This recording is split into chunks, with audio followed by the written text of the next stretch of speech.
નમસ્કાર મિત્રો, બડોલી રેપડી માતાના મંદિરનો 51મો પાટોત્સવ યોજાયો।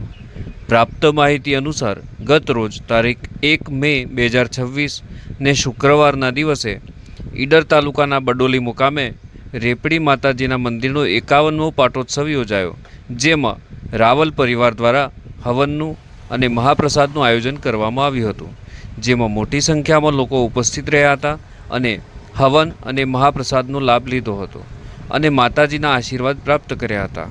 ઉપસ્થિત ભક્તો દ્વારા જય માતાજીના નાદથી સમસ્ત વાતાવરણ ભક્તિમય બની જવા પામ્યું હતું। રિપોર્ટર અમિત જોશી।